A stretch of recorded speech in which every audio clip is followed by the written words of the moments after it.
Jean-Olivier, bonjour. Parésia fête ses 18 ans cette année. Donc c'est l'occasion de revenir sur sa genèse. Qu'est-ce qui fait que Parésia a progressé toutes ces années et quelle a été au cœur de ses préoccupations depuis ses 18 ans? On est parti d'un constat de base qui, si on réfléchit un peu sur une logique de tectonique des plaques, on a une plaque de base qui est la notion de la coopération. En fait, c'était de répondre à une question que se posent beaucoup de managers, beaucoup de dirigeants et beaucoup d'entreprises. Comment faire coopérer ensemble des gens qui peuvent être différents par leurs aspirations, par leurs projets, par leur personnalité, par les métiers. Et ça relève d'un vrai défi. Ça, c'est ce qu'on a appelé notre premier défi, et on a articulé en fait 4 autres autour de celui-ci. On a fait le constat très rapidement, au tout début des années 2000, même à la fin des années 90, qu'on était sur ce qu'on appelle, d'un point de vue sociétal, une rupture entre la société du devoir et la société du plaisir. Autrement dit, la société du devoir, elle va se caractériser par cette sentence bien connue: fais d'abord ce que tu dois, ensuite ce qui te plaît. Et ce qui s'est passé, notamment dans les années 2000, c'est un glissement vers une espèce d'inversion, dans laquelle en fait les gens se sont dit: je vais d'abord faire ce qui me fait plaisir et en plus je ferai ensuite ce que je dois faire. Ça a amené 2 points clés à travailler dans le management. Un, comment penser les nouvelles mentalités au travail, par exemple qui ont envie de rééquilibrer la partie entre le perso et le pro, qui ne vont plus faire du travail la valeur essentielle, le centre de leur vie, et qui posent effectivement des questions, 1, d'implication, et 2, de performance dans l'entreprise.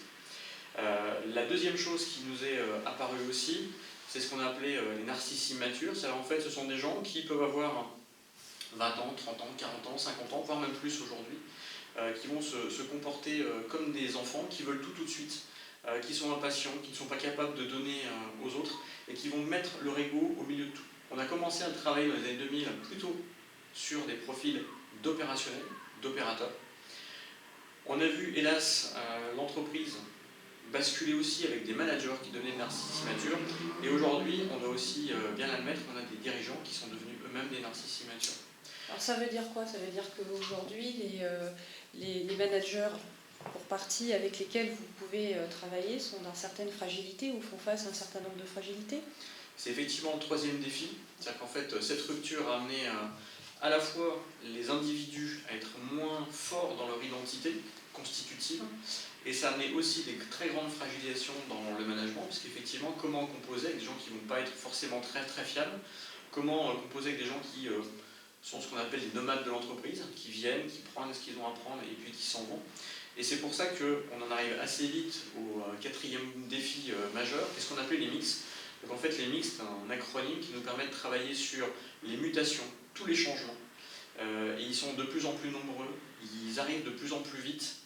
Les incertitudes, parce que forcément, plus il y a changement, plus il y a d'incertitudes, avec des gens qui vivent très bien, et par contre, on l'a vu, avec des gens qui sont des vrais angoissés par rapport à ça. Je ne sais pas ce qui va se passer, donc comment gérer. Et puis le phénomène des complexités, autrement dit, quand dans un domaine donné, dans un système entre guillemets, il y a tellement d'éléments, tellement de personnes qui sont en relation les unes avec les autres, que le système ne devient plus maîtrisable par une seule des personnes. Et c'est pour ça que ça nous fait venir sur le 5e défi, qui est un des défis qu'on a travaillé assez paradoxalement très tôt, quasiment en premier, qui est le défi de la culture. En fait, c'est de se dire que la culture est un vecteur de cohésion, de motivation et de performance, et qu'on peut en faire un actif stratégique, et aussi quelque chose qui nous différencie sur les différents marchés.